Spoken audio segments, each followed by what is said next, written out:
Some lessons are better lived than learned. Pain is the greatest motivator.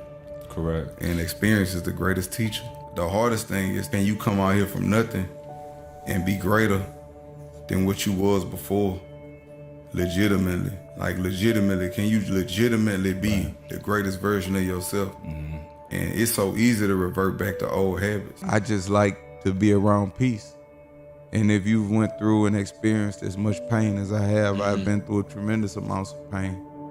Physically, mentally, spiritually.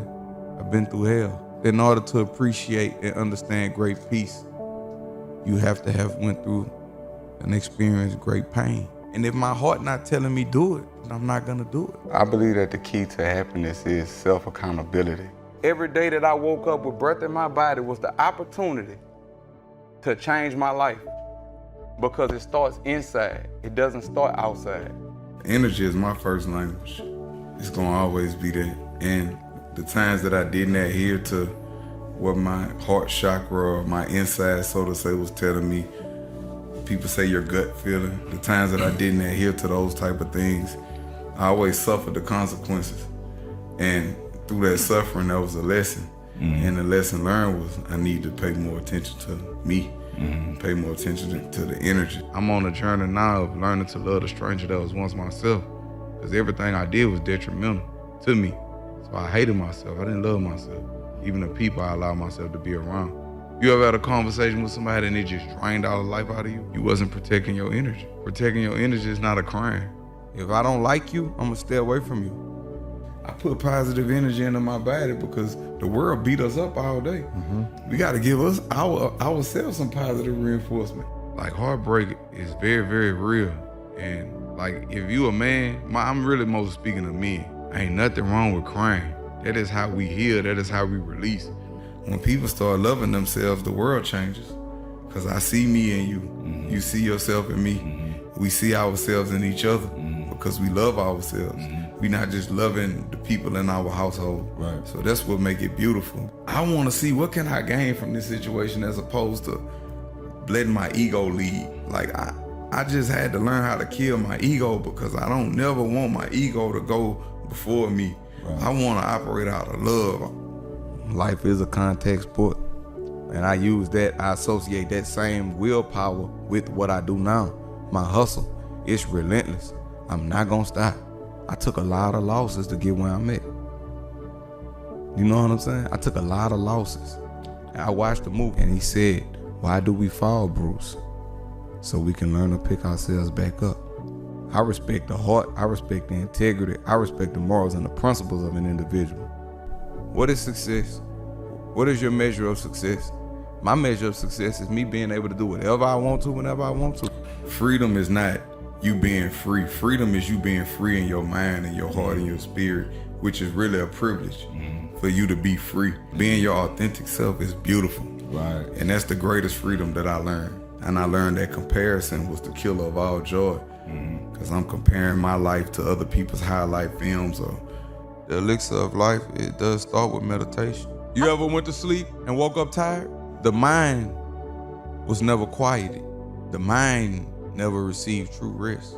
And I ain't trying to sound like no philosopher, no prophet or nothing, but I'm not happy, but I am at peace right now. I'm talking about pure peace. A lot of people can't be alone with themselves. They can't. Right. I can be alone with myself. I don't need to talk to nobody or nothing. I can talk to myself and figure it out. A lot of people don't want to face themselves. Right. And that's an act of valor. That's commendable. Because through isolation is where we reach elevation. That's when most of my epiphanies happen, when I'm alone. So I commend you on that. Like, that's beautiful. That's where my ideas come. In my solitude when I'm working out. Yeah. Oh yeah. And I talk to myself out loud. Yeah. I know it's people be like, I used to be like, man, I know I'm weird, but then I read that all geniuses talk to themselves. Like, I ask myself questions, I talk to myself. Yeah. When we get outside of our spiritual belief system and we adopt the ways of others, we suffer the same demise as those people that we adopt their ways, whoever they are. I think being a skeptic is a beautiful thing because being a skeptic makes you investigate it makes you ask why. And when you ask why, that's how you get the truth. You have to ask why. So being a skeptic is not a bad thing. You know, like I say, the knowledge is power. You And did- great knowledge in the hands of a fool would be self-destruction. And I'm not about to give all that away. With great wisdom comes great grief. The wisdom was worth more than gold and fine silver. Right. Because by wisdom, all things could be obtained. I don't know about anyone else, but the worst thing a man could be is a coward to his own self. And I'm just big on respect. That's why I give so much respect, and I don't place myself in environments where it could be challenged. I love you, but I love me more. I'm on my mission. I know my mission now, and I fell in love with that mission. When a man meets his mission, he and his mission become one. I've just found a way to deal with depression in a way that makes me happy. Right. As far as finding my gratitude. When you always living to please others, you gonna always be in a constant state of depression because you never doing nothing for you. When you start doing things for you to make you happy, then you can make somebody else happy because you're happy. I believe that you either learn fast or you die young. You know, in a room full of clowns, man, I can't be part of the circus, man. When you entertain a clown, you become part of the circus. It's not a race. Right. It's not a destination, it's a journey. It's your life. It's lifestyle. about feeling good. I always knew who I was. I always knew what I was. And if I did anything, I took full responsibility for what I did, no matter whether it was good or bad. I took full responsibility for it. And I understand that this is what I signed up for. I enlisted for this. I always knew what I was and who I was. And I know what my job is, and I always ran from it. I am now fulfilling my purpose now. It's the things that you don't want to do that be the best things for you. The days I don't want to go to the gym, that's the days I have my best workout. I wish they had a magic button. If you don't work, you don't eat.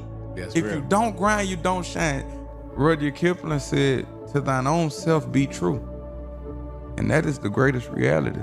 So if you skateboard or you ride BMX bikes or dirt bikes or whatever you into, that is the real you. If you're not afraid to be who you are, that is the real you. You are only a victim of the energy that you project. I prepare at night to have a great morning. I don't just get up and freestyle. Right. Like at nighttime, I already know what I'm probably gonna wear in the morning. Some workout clothes. I'm gonna take me a cold shower. I'm gonna drink me some hot water, key limes. I'm gonna pray, do my stretches. I go to the gym, I do my core, do my cardio, full body, everything. And it just make my day just beautiful. Whatever your process is, sometimes I listen to the nature sounds of the rain. Right. That's recovery also for the body. I do that, and in the morning, I never get on my phone. I go straight and get the hard part. I do my workout first, my therapy. I do things that's gonna give me energy. I get that done first. Right. Then I start my day.